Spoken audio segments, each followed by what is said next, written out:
I'm James Hamilton from Stumpy Nubs Woodworking Journal, and today I'll show you how to cut mortises with a router and a simple but feature-packed jig you can easily make for yourself.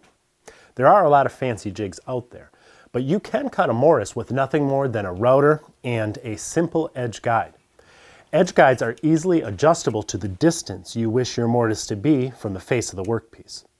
To set that distance, I typically work with a center line that I lay out down the length of my mortise.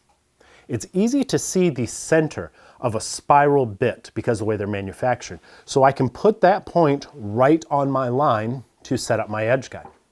To improve the stability of the router so it won't tip during the cut, I often clamp thick scraps of wood on either side of the workpiece. Just make sure they're nice and straight.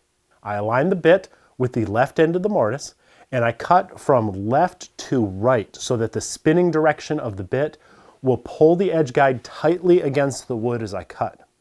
If I cut in the other direction, the edge guide will be difficult to keep seated against my work and my mortise may end up crooked. As you route, you're going to build up heat, so much that you may even feel it if you hold your hand over a finished mortise. Too much heat can prematurely dull your bit, so take care to keep things cool.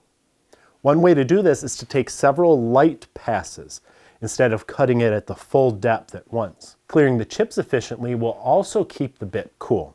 An upcut spiral bit is always the best choice because the flutes will pull the shavings up and out of the mortise as you route.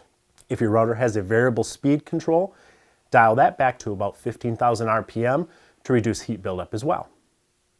If you need an edge guide or a spiral upcut router bit, I'll put some links to my favorites in the notes below this video. Just click on Show More if you're on YouTube.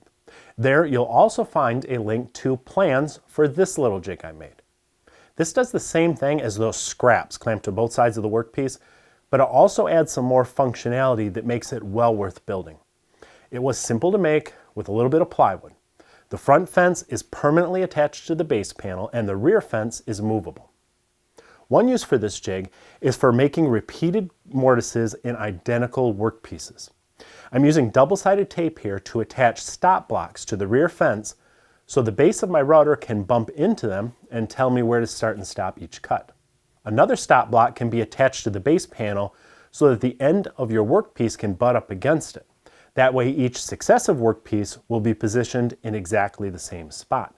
But note how the end of the rear fence is flush with the edge of the base panel. This fence may move each time you release the clamps to insert a new workpiece, and the stops are going to move with it. By keeping the end flush, you ensure that the setup will be the same every time.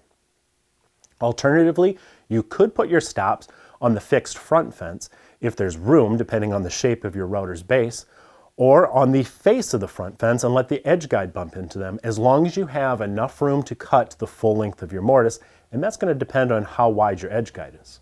To cut parallel mortises, I draw a line across the center of both fences.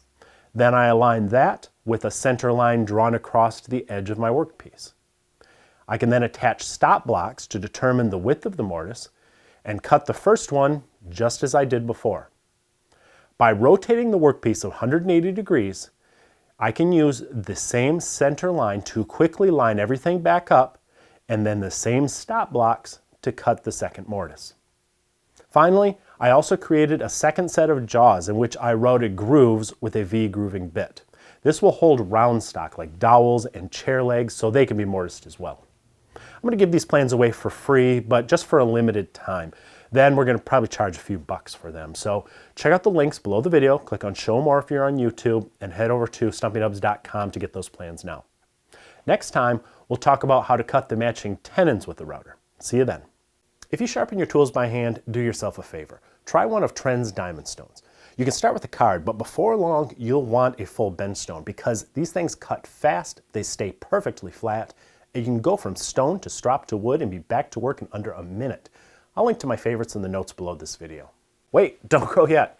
If you're new here, please subscribe and remember to ring the bell. I would really appreciate that. Give us a thumbs up, or better yet, leave us a comment. I always read them. And be sure to check out the latest issue of Stumpy Nubs Woodworking Journal. It's always packed with tips, tricks, and tutorials designed to make you a better woodworker.